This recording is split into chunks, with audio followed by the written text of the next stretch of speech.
शरणं गच्छामि।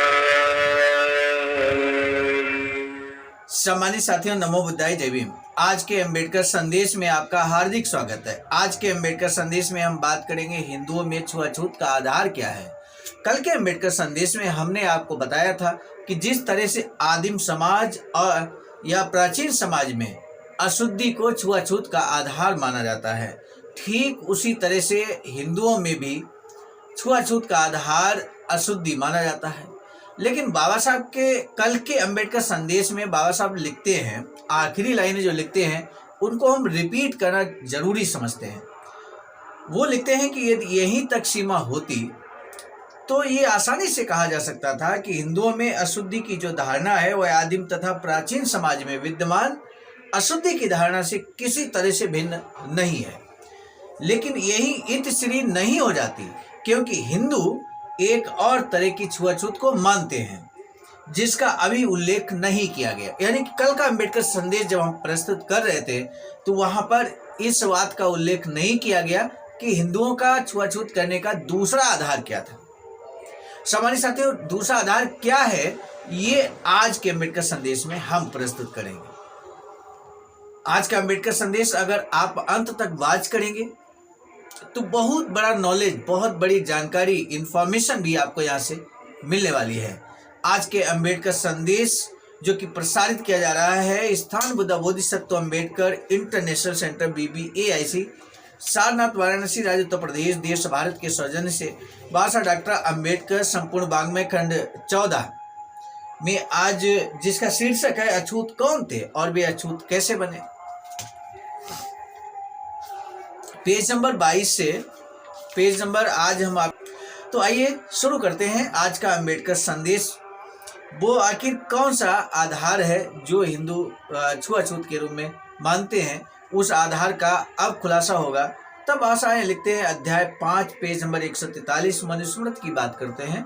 अध्याय 5 पेज नंबर 87 लिखते हैं कुछ जातियां पुश्तैनी छुआछूत की शिकार हैं। इन जातियों की संख्या इतनी अधिक है कि बिना किसी विशेष सहायता के एक सामान्य व्यक्ति के लिए उनकी एक पूरी सूची बना लेना आसान नहीं है। भाग्यवश 1935 में भारत सरकार ने इस प्रकार की एक सूची तैयार की थी। 1935 में जब भारत सरकार अधिनियम 1935 बनता है तो उसमें जातियों की सूची जारी की जाती है। समझ सकते हैं, भाग्यवश बाबा साहब कहते हैं कि ये भारत सरकार अधिनियम 1935 के तहत सूची तैयार की गई।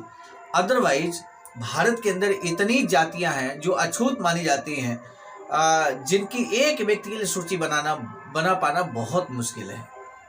तब बाबा साहब लिखते हैं कि वो 1935 के ही गवर्नमेंट ऑफ इंडिया एक्ट के अधीन निकाले गए ऑर्डर इन काउंसिल आज्ञा पत्र के साथ संलग्न है। यह लंबी सूची 9 भागों में विभक्त है। यह जो लंबी सूची है ये 9 भागों में विभक्त है। एक भाग का संबंध एक प्रांत से, यानी कि पहला भाग होगा तो पहला एक प्रांत की बात होगी, अर्थात ये एक बात क्लियर हो गई। उस समय 9 प्रांत थे।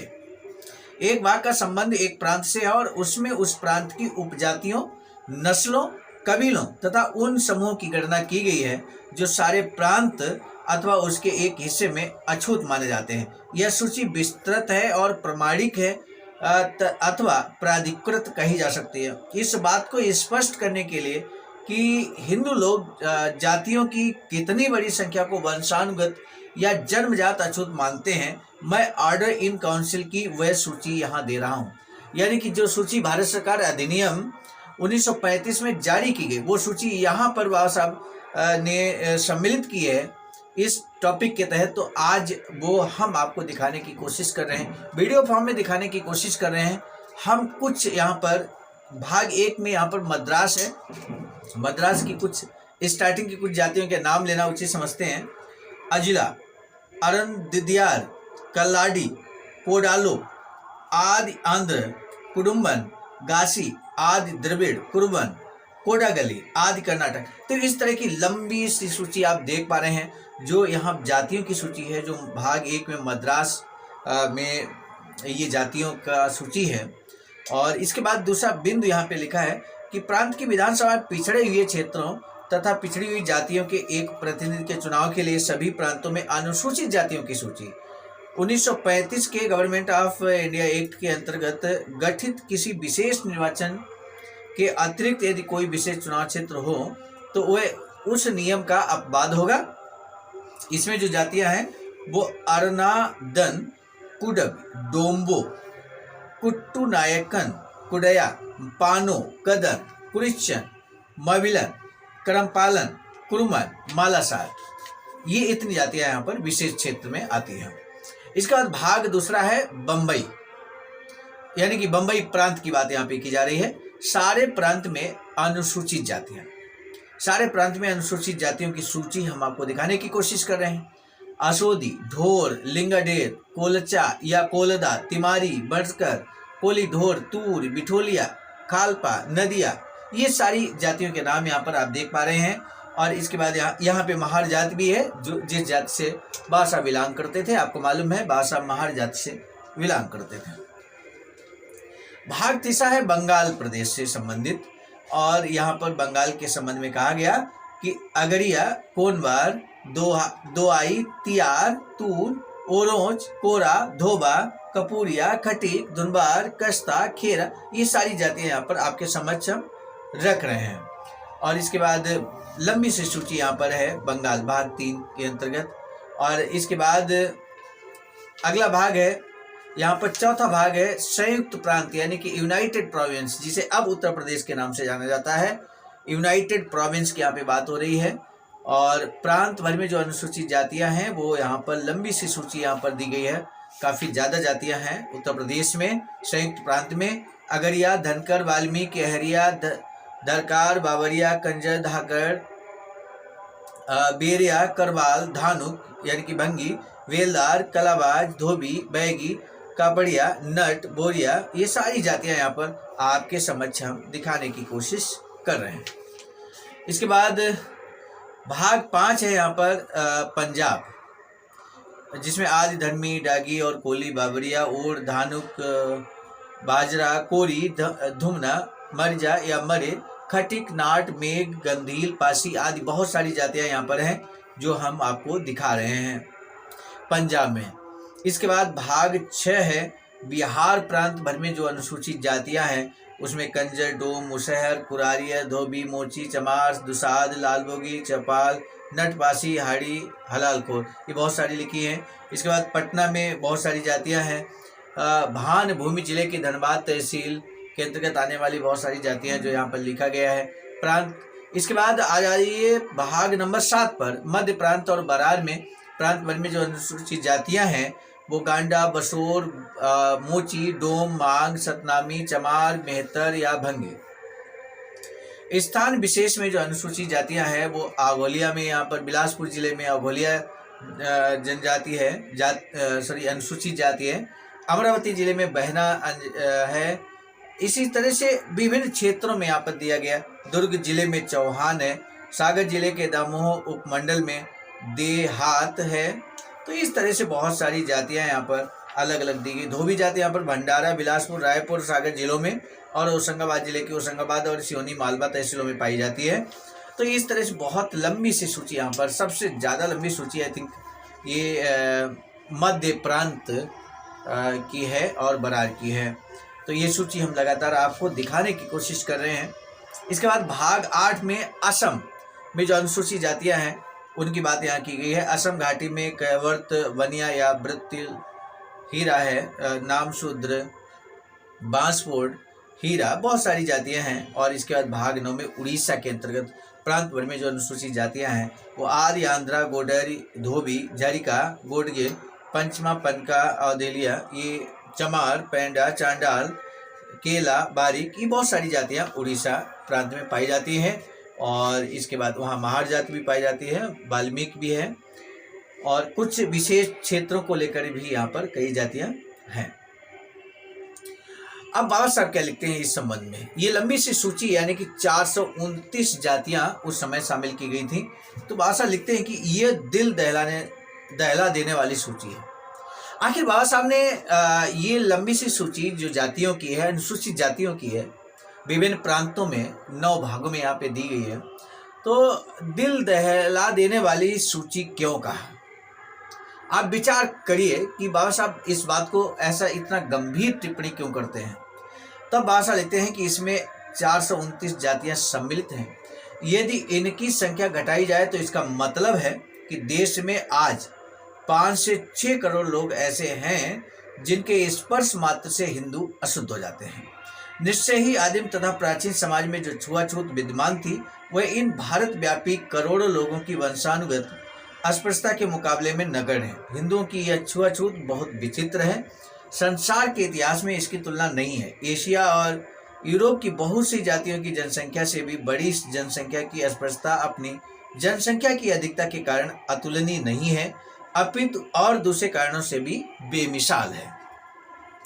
इन 429 जातियों को अस्पृश्य बना देने वाली छुआछूत की हिंदुओं की जीवन पद्धति में ऐसी विशेषताएं हैं जो हिंदू जातियों द्वारा बरती जाने वाली प्रथा में भी नहीं है, चाहे वे आदिम युगीन हो अथवा प्राचीन कालीन। तो यहाँ पर ये जो जातियों की बात यहाँ पर कही जा रही है, ये 429 अछूत जातियां हैं। 429 अछूत जातियां हैं, ये जातियों के नाम 429 हैं। तो लोग कितने होंगे? तो पूरे देश के अंदर, पूरे भारत के अंदर 5 से 6 करोड़ लोग अनुसूचित जाति के थे। और सामान्य साथियों, हम आपको बता दें, बाबा साहब ये कहते हैं कि ये अछूत थे। ये यदि हिंदुओं को स्पर्श कर ले तो वो अपवित्र हो जाते हैं। इस तरह का जीवन यापन इतनी बड़ी जनसंख्या जीवन यापन कर रही है भारत देश के अंदर, और इसी की लड़ाई बाबा साहब ने पुरजोर तरीके से लड़ी। इस बात को हम सभी को महसूस करना होगा। आगे चलकर जब बाबा साहब भारतीय संविधान लिखते हैं तो भारतीय संविधान में इन सभी जातियों को सम्मानजनक जिंदगी देने का कार्य करते हैं। इसके बाद उस भारतीय संविधान को यदि आज भी पूरी तरह से लागू कर दिया जाए इस देश के अंदर, तो निश्चित है कि हमारे समाज की बहुत जोरदार तरीके से उन्नति होगी, और हमारा समाज, ये जितनी जातियों का यहाँ जिक्र किया गया है, ये समाज बहुत तेज गति से आगे बढ़ेगा। कहीं ना कहीं बहुत सारी चीज़ें ऐसी हैं जिनको शिथिल कर दिया जाता है, क्योंकि उस सोच की गवर्नमेंट नहीं होती है। और उत्तर प्रदेश की अगर हम बात करें तो उत्तर प्रदेश में हमारे आपके यानी कि बहुजन समाज के हित की सरकार बन चुकी है, जिसका यहाँ के लोगों ने, उत्तर प्रदेश के लोगों ने उस सत्ता और शासन का स्वाद चखा है। वो जानते हैं कि किस तरह से वास्तव में बाबा साहब के पद चिन्हों पर चलने वाली सरकार हो सकती है, गवर्नमेंट हो सकती है, और कितना तेजी से उनका विकास होता है जब बाबा साहब के पद चिन्हों वाली सरकार बनती है। सामान्य साथियों, आज के अम्बेडकर संदेश को अब और लंबा हम ना खींचते हुए, चूंकि काफी लंबा अम्बेडकर संदेश जा रहा है, आज के अम्बेडकर संदेश में जो हमने 429 जातियों की यहाँ पर सूची आपके समक्ष रखी, तो ये 429 जो जातियों की सूची, अनुसूचित जाति की जो सूची हमने रखी आपके समझ, ये कितने भागों में विभक्त है, ये भी आंसर कर सकते हैं। और ये जो 429 अनुसूचित जातियों की सूची थी, ये सूची कब और किसने जारी की थी पहली बार भारत देश के अंदर? आपको आज के अम्बेडकर संदेश का यही आंसर आपको करना है कि 429 जातियों की सूची जारी करने वाला कौन था और ये कब जारी की गई थी। आज के अम्बेडकर संदेश को अब यहीं रोकना चाहेंगे। मुझे पूरा भरोसा है कि आप जरूर, क्योंकि इतनी महत्वपूर्ण जानकारी है, ऐतिहासिक जानकारी है, जो बाबा साहब के हर एक शब्द को लेकर हम आप तक पहुंचाने की कोशिश करते हैं, आप इसको जरूर शेयर करेंगे, ये हमें आप पर पूरा विश्वास है।